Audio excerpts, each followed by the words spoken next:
हमारी किस्मत खराब है। वास्तविकता में खराब किस्मत नहीं होती, वास्तविकता में खराब कर्म होते हैं। क्योंकि अगर कर्म अच्छे हो गए तो किस्मत तो अपने आप अच्छी हो जाएगी। इस दुनिया में भगवान, ये जो आजकल होते हैं ना, दुकान में हम जाते बड़े बड़े शोरूम में, तो वहां लिखा होता है आप सीसीटीवी की निगरानी में हैं। तो वैसे इस दुनिया में जितने भी लोग हैं सब ठाकुर जी की सीसीटीवी की निगरानी में हैं। भले वो कहीं अकेला कमरा में भी बैठा हो तो भी ठाकुर जी का सीसीटीवी 24 घंटे उसके ऊपर तैनात है और सब कर्मों का लेखा जोखा वहां पर लिखा जा रहा है। उस कर्मों के लेखे जोखे को अब ये देखना है कि अगर श्री ठाकुर जी हमें देख रहे हैं और उसको लिख रहे हैं और फिर भी हम वैसा कर्म कर रहे हैं ये जानते हुए कि श्री ठाकुर जी देख रहे हैं, तो सोचिए भगवान को कितना दुख होता होगा कि ये सब जानता है और जानने के बाद भी फिर भी देखो कैसे कार्य करता है। अजी लोगों के पास जा रहे हैं, महाराज जी भाग्य बदलने के लिए कुछ बता दो, रेखाएं बदलने के लिए कुछ बदल दो, कुछ बता दो। जानने की आवश्यकता ही क्या है? सबसे बड़ा जो आप कर सकते हो ये है कि आप कर्म अच्छा करो। आप कर्म अच्छा करोगे तो दुनिया की कोई ताकत आपको व्यथित परेशान नहीं कर सकती है। पर हम टोना टोटका में ज्यादा फंसे रहते हैं और अपने कर्मों पे कम ध्यान देते हैं। एक व्यक्ति महाराज जी के पास गया, बोला महाराज जी हमारा घर नहीं बन रहा, कुछ उपाय बता दो, घर बनवाना है। तो महाराज जी बोले काम कर, एक पेड़ पे जाके घड़े को थोड़ा टेढ़ा, मतलब ऐसे सीधा नहीं लटकाना, थोड़ा सा टेढ़ा मुंह उसका करके ऐसे लटका दे। उसको लगा महाराज जी को टोटका बताए तो उसने लटका दिया और असल में सच में कुछ वर्षों बाद, कुछ समय बाद उसका अच्छा बढ़िया घर बन गया। बड़ा खुश होता है, महाराज जी आपने तो इतना बढ़िया हमको टोटका बताया कि हमारा घर बन गया। तो महाराज जी ने कहा रे पगले, मैंने कोई टोटका वोटका नहीं बताया, तूने घड़ा लटकाया तो मुझे पता था कि अगर वो घड़ा थोड़ा लटका रहेगा पेड़ पर तो कोई ना कोई पक्षी, कोई ना कोई चिड़िया आकर के उसमें अपना घर, अपना घोंसला बनाएगी और वहां आकर के कोई पक्षी रहेगा और जो घर बनाएगा उसकी जो दुआ है, उसका जो आशीर्वाद है वो तुझे प्राप्त होगा और उस आशीर्वाद से तेरा घर बनेगा। इसमें कोई टोना टोटका नहीं है। आजकल बुरा नहीं मानिएगा पर आजकल लोग इतने ज्यादा धर्म के नाम पर अंधविश्वास में पड़ते जा रहे हैं, जहां जो मिलता है वही दुकान चालू हो जाती है।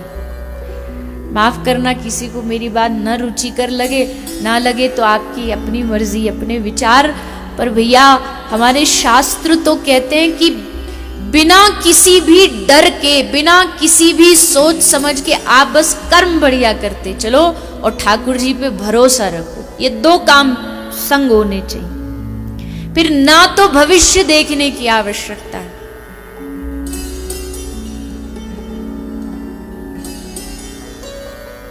अच्छा अब देखो, हम यहां सब बैठे हैं, हमको नहीं पता हमारी मृत्यु कब होने वाली है। तो देखो हम कितने खुशहाल बैठे हैं ना, पता नहीं कब होने वाली है। हो सकता है 2 दिन बाद हो, 10 दिन बाद हो, 10 साल बाद हो, 20 साल बाद हो। अब अगर पता होता कि 10 दिन बाद विदाई होने वाली है तो ये जो बचे 10 दिन हैं इसमें शांति और आनंद से जी पाओगे? बचे कुछ जो 10 दिन है वो और नरक बन जाएंगे। अजी हम जाने वाले, अजी हम मरने वाले। इससे बढ़िया तो जब आएगी मृत्यु तो देख लेंगे। कितनी लंबी जीवन रेखा है हमारी। पूछते तो ऐसे कि पता नहीं कितना बड़ा समाज सेवा का कार्य करके जाएंगे। बताओ कितने हमारे जीवन में। मैं कोई विरोध में नहीं हूं, ज्योतिष भगवान का एक अंग है। ज्योतिष शास्त्र, हस्त रेखा ये सब होती है, ये नहीं होती ऐसा नहीं है।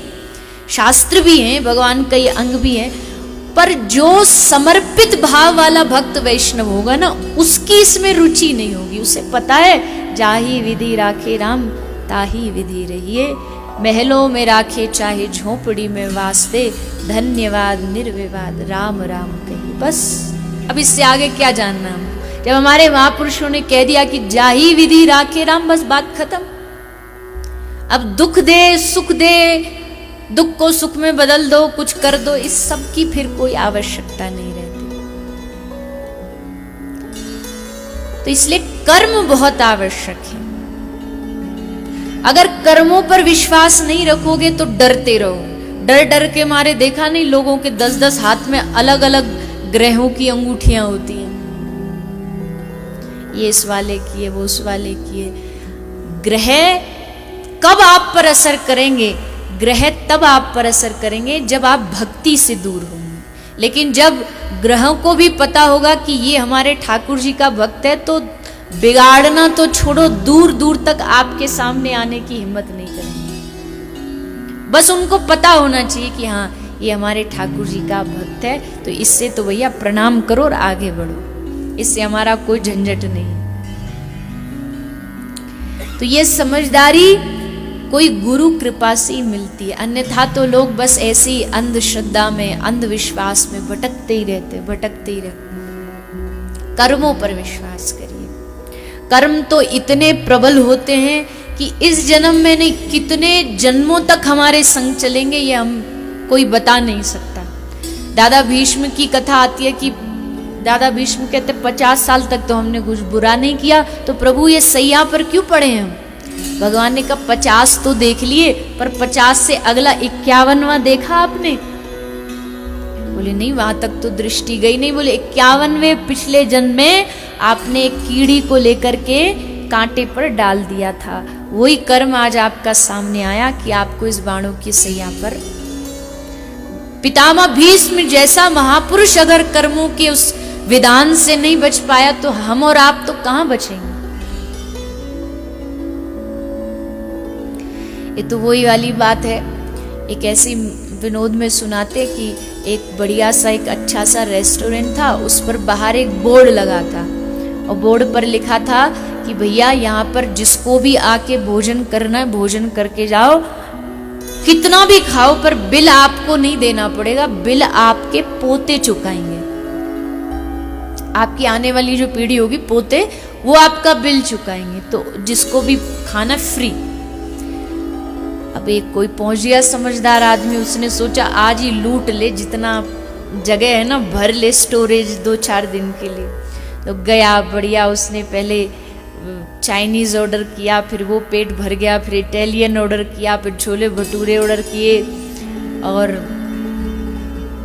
फिर जो भी किया, ज़्यादा बताऊंगी तो फिर वही दिमाग में चलने लगेगा। फिर मीठा ऑर्डर किया, ये भी खा लो।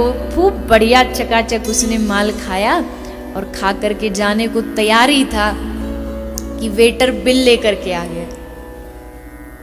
तो उसने कहा कि ये क्या कर रहे हो तुम लोग, झूठे हो, मैं तुम पर केस कर दूंगा कि तुम लोग झूठ बोलते हो। बाहर तुमने बोर्ड पर लिख रखा है कि तुम्हारा बिल तुम्हारे पोते चुकाएंगे, क्यों लिखा तुमने? तो उसने, वेटर ने हाथ जोड़ के कहा कि भाई साहब ये बिल आपका नहीं है, ये बिल आपके दादाजी का है, चुकाओ। कितना भी बचने की कोशिश करो, जो खाओगे बिल तो तुमको ही चुकाना पड़ेगा, बिल कोई और नहीं चुकाता। तुम्हारे जो कर्म हैं उसका परिणाम तुमको ही भोगना पड़ेगा, कोई और नहीं भोगेगा। लाख बचने का प्रयास करो, पर उनका भुगतान हमें करना पड़ता है। इसलिए कर्म करने से पहले सावधान रहे।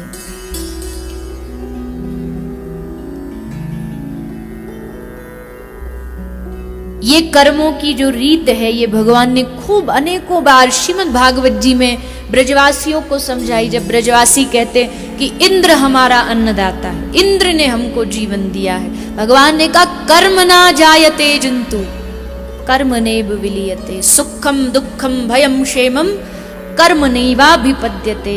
हे पिताजी, बाबा, ये क्या बोल रहे हो? इंद्र तुम्हारा अन्नदाता है, इंद्र तुम्हारा जीवन दाता? नहीं नहीं नहीं, इस दुनिया में कोई किसी का अन्नदाता और जीवन दाता नहीं। सुखम दुखम भयम क्षेमम जन्म मृत्यु, सब कुछ जो करने वाले वो आपके स्वयं अपने कर्म।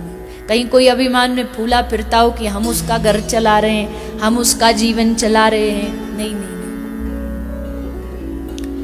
सुखम दुख, यहाँ सुख दुख का भी जो भी भुगतान है वो हमारा अपना ही किया गया है। इसलिए जब भी हमारे ऊपर कोई कष्ट आता ना तो हम भगवान से कहते, अरे ऊपर वाले तूने ऐसा क्यों किया। पर गलती ऊपर वाले की क्या है? उंगली ऊपर जाती है हमेशा उनकी ओर, पर कर्म का सिद्धांत जानोगे तो उंगली अपनी ओर जाएगी कि मेरा ही कोई दोष रहा होगा जो आज मुझे परिस्थिति सहन करनी पड़ रही है, और अगर किया है तो चलो उसका भुगतान करना पड़ेगा। क्या रास्ता है दूसरा? कोई भी कर्म आपका पूर्व जन्म का किसी भी रूप में आ सकता, कोई रिश्तेदार के रूप, परिवार वाले के रूप में आ सकता। कई लोग होते हैं बोले हमारे परिवार का ये संबंध दिन रात हमें परेशान करता है। क्यों करता है? क्योंकि पिछले जन्म का कोई उससे हिसाब अभी चुकता बाकी है, इस जन्म में वो चुकाना पड़ेगा। ये रिश्ते तो वह बन गए हैं कि ये इसका चाचा, ये इसका पिता, ये इसका पुत्र, ये इसका भाई, ये सब बन गए, पर असल में सबका पिछले जन्म का हिसाब खाता चल रहा है। तो पिछला तो चलो जो है वो भोगना पड़ेगा, पर इस जन्म में भी ऐसा करके कि आगे के वो जन्म में न भोगना पड़े, इसलिए कर्म का विशेष ध्यान रखें।